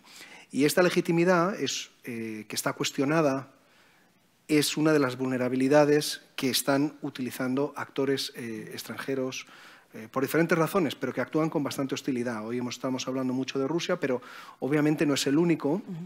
Pero esto contribuye a debilitar la fortaleza de nuestros sistemas democráticos, que es claramente lo que está en cuestión. Entonces, el empeño quizás es difícil, ¿no? Pero obviamente es tratar de que todos los actores que participan en la vida pública, tanto desde las administraciones públicas como desde la sociedad civil o desde el mundo de la empresa, entiendan que es una responsabilidad de todos proteger la legitimidad de nuestro sistema. Pero esto es fácil de decir, pero es difícil de ver porque hay una lucha partidista muy intensa, y más cuando el escenario está abierto. Al menos lo que tenemos que es tratar de prevenir que, digamos, actores hostiles traten de sacar un provecho manifiesto de esto, que es lo que estamos viendo. Y bueno, este es un poco... Yeah. I will have to say it in English. I mean, yes, the conversation we've mentioned Russia quite a bit, but we've also mentioned resilience a lot, because the goal here is not to, just address the actors. It has actually become a more resilient society, so that state and non-state actors, whether it be, China, Iran, or far right, far left, that we are prepared for any challenge that comes our way. It's not about going the whack-a-mole way. It's about you know, making sure that we're stronger. We have one over there, and then you, I've got you. And then I still got you. It works? Yeah. Yeah. Good evening. Today we've heard and seen that basically the producers of fake news, they appeal to emotions of people. And we have to say that the outcomes of their work is pretty successful because people actually, they trust this information, they consider this information, because it seems that fake news, they are on hype. They are attractive, they are extravagant, they actually attract the attention of the recipients. And in this light, it seems to me, at least after this conversation today, that reliable information and truth is just boring for the final recipients, let's say. So my question would be, do you know, or maybe we could invent some ways of making truth and reliable information attractive to the recipients, and maybe the techniques that producers of fake news apply to their work, we could apply to the providing, disseminating reliable information and news. Thank you. Thank you so much. I will take a second question if we can go, por favor, sí, aquí arriba. Making truth attractive again, kind of thing. Thank you so much. Yeah. Yeah. Yeah, I go a little bit on the line of the previous question. I mean, I think the world is getting much faster in the sense of massive information we're having. So the attention span of the people is getting shorter and shorter and shorter. So the battlefield is changing in that sense. So I don't know. I mean, it seems these bots are attacking our lizard brain or the lizard part of our brains. So getting out the what you said before about the demand, the reflection, all that. So how are you thinking that we can fight against that? Because it seems that's going that way, and seeing the younger generation, our kids, it's getting even shorter term than longer term. Wonderful. Thank you. Alex, do you want to kick off? Yeah. Goodness. Yeah, do you hear me? Yeah. So on two things, I think on the first question about how to make truth reliable again, I think we have right now a problem that we don't have enough news for the news consumption we have, and we are connected online 24/7, and you're following things, and you don't have enough things to consume. Even if you're the greatest Real Madrid fan of like all the planet, you will never have enough information for you. So everything that you don't know and everything that you might know is interesting for you. So I think that this is a strong issue that we face right now, is especially on big and complex issues, that we cannot have fresh news every 30 seconds just by putting out the app. So we need to understand this. So maybe we need to find also, I don't know, that's a discussion open to neuroscientists, like how to open reward for sharing better quality news. That's something we could invent. Trying, if we can't get rid of the reptilian brain, maybe we can use it in a better way. So I think that's maybe one of the things. The second question was about, you know, you get so much attention, your spam is very short, and so how do you actually battle against people, you know? Yeah. One of the things I've read and I try to do sometimes, when I'm seeing something really awful, I try not to click. And I try to do this real painful thing, is to wait 30 seconds before my screen, not doing anything. I can assure you 30 seconds before your screen, not doing anything is a long time. And then you try to ask yourself, okay, why do I see this? Why am I furious about this? Why do I want to click? Why do I want to react? How much do I know about this issue? And how much I trust my own opinion about this issue? And and who can I trust on this issue? Who can I ask something? Where can I check other information? If you do this, you already have, I think, a built-in resilience that you can use, and that can help. And if you're doing this for every news that you find furious, I'm pretty sure there will be less retweets and less clicks for some things. And that might be the first step to apply individually. So I think there are solutions that need to be taken collectively, and that we need to use research, we need to have more journalists, more fact-checking, and much more initiatives. And I think society is the right place for this, because that means ordinary citizens are taking a stand on this and they are developing new solutions. That's very good. But I think individually, we also need to understand what's going on with our brains and try to behave and try to have ethics on how we behave online.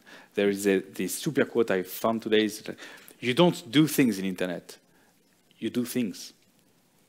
It's not internet, it's not a different space, it's just the same space. Yeah, go ahead, Kadri. I have, regarding your question of making truth attractive, I have unwavering faith in truth being attractive in its own right. I mean, at least in the longer perspective, because there is limits to how much people are willing to consume fast food before their bodies will start to break up, and I mean, you cannot make or build your life upon entertainment, and I would say that still the society by and large gets this. So, in particular, looking at younger people, I have two nearing adulthood at home. I would say that they are surprisingly capable of distinguishing crap from the legit stuff. So the challenge, I would say, is that making sure that the skills to produce and consume legitimate stuff remain while the mass is sort of running loose on entertainment, or on consuming entertainment or information that qualifies as fast food. Making sure that there is still, even in the era of attention economy, that the platforms where you can get reliable news and reliable information remain, and that can be seen as a public function as well.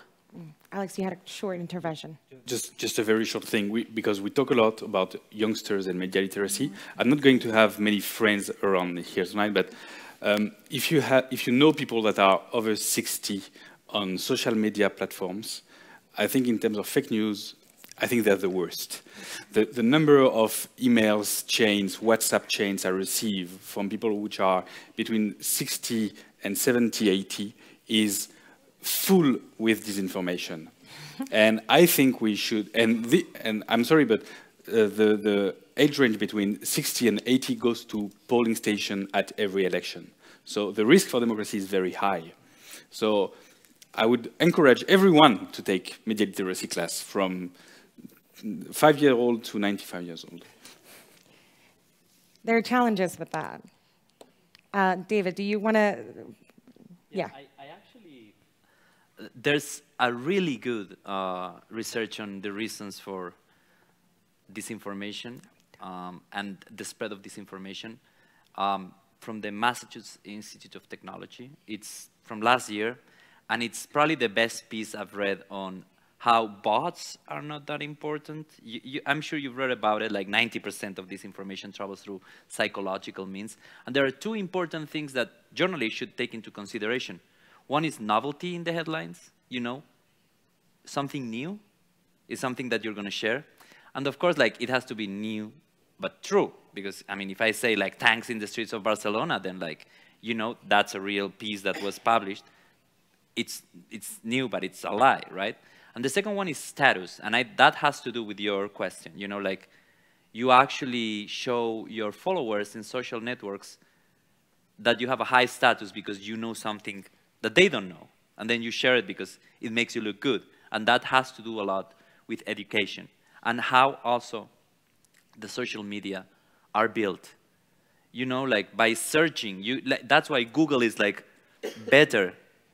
Not perfect, but better, like containing this information, because there's no status there. But when you go to Facebook, but especially when you go to WhatsApp and the information that you forward, you know, that element of like showing status and like showing things that other people don't know explains a lot, you know, and explains like how this information travels that fast.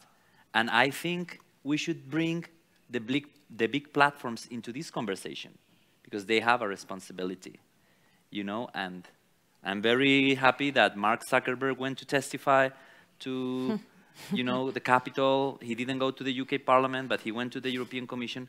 but they should be involved in policy making, you know. Okay. I know. Now, we started a little bit late, so I'll take 2 more questions, and that's it. So I have one here and one here. And I'll take them one after the other, please.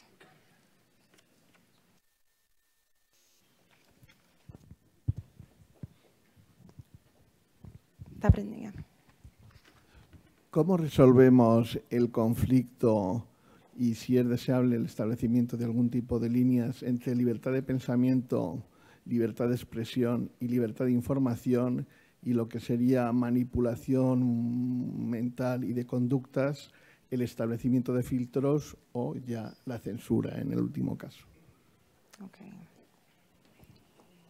You got that? But wait right here. Yeah. Yes, thank you. I think David just spoke a bit about the question that I had, and it goes to would we be even here if it weren't because Facebook and Twitter had so much success over the past 6-7 years? Wonderful. Okay, so we start with libertad de expresión, so freedom of expression, the different lines. Just a brief comment on that, like, that's the Ministry of Truth, right? And of course, I'm a journalist. Freedom of speech has to be protected, but, you know, like, not all speech is the same, you know, like, there are limits, you know, like, you cannot just publish anything. I mean, you need to be held accountable somehow, you know, like, if I commit perjury or if I, you know, spread, like, not only disinformation, but, like, hate speech, you know, like, I think, of course, there are limits, you know, like, I think that's a fact. And Twitter and Facebook, I honestly think that it's one social network or the other. It's not the content, it's the format, you know, like, it's the fact that not internet was invented, but the cell phone was introduced, and we had, like, internet in our pocket 24/7. So I think you could change Twitter and Facebook, but, you know, there's Snapchat, there's, like, whatever. There would always be something, I think. Wonderful. Anyone else have anything to add on those? Ambassador Freed, do you want to close this out? I think that the social media companies existed for a long time in their version of a post-national paradise, where they were going to usher in a new age of a completely democratic world. Well, they may have thought of themselves as creators of a new utopia, but to the Russians, they look like suckers. And they look like suckers to me. They need to be responsible for what appears on their platforms. That does not mean content controls. It does mean transparency and authenticity. And they should be made to account for what they do. The social media companies have gone from denial of the problem and ridiculing those who thought there was a problem to wanting to be seen as part of the solution. I'm not sure to what degree this is sincere. I think it is mixed. But they are responding to an incentive structure over which we have some control. The combined leverage of the European Commission and the United States is sufficient that social media companies will respond to incentives. In other words, if we get our act together, we have the combined power to make them behave better, which in my mind means working in the integrity of service space rather than the content control space. It means exposing the front companies for RT and Sputnik. It means labeling bots as bots, labeling trolls, labeling fake sites that are pretending to be American or Spanish or French, but are in fact Russian as such. And then there are the more complicated issues, as I said earlier, of getting into algorithmic bias, pushing things to our lizard brain, okay? That's a tricky issue But if we start breaking down the problem, we can deal with it piece by piece. And we have the ability to do so, combining our knowledge and experience on both sides of the Atlantic. And finally, the heroes of this are going to be the independent civil society activists, Alexandre, Alaphilippe, and like-minded groups in the United States, in Europe, the Baltic Elves, Stop Fake. These groups are the ones who are going to be much better than old bureaucrats such as myself at uncovering and exposing disinformation operations. And then once society, then the task is to get society sensitive enough so that a disinformation op is rendered anathema and people start to turn away from it, start to shun it. Now, easier said than done, but I will argue and have been arguing that the policy solutions do exist. It is the purveyors of disinformation or those who profit from disinformation who want to convince us that there are no solutions. Wonderful. And with that, thank you so much for joining us. My pleasure. A brief reminder that this is just the beginning of the conversation. We are headed to Brussels next, where we will have 2 full days where we'll pick on each of every single one of these elements and expand on them. Thank you for joining us. Thank you for listening to us, and come talk to the speakers and get more questions. Thank you so much again.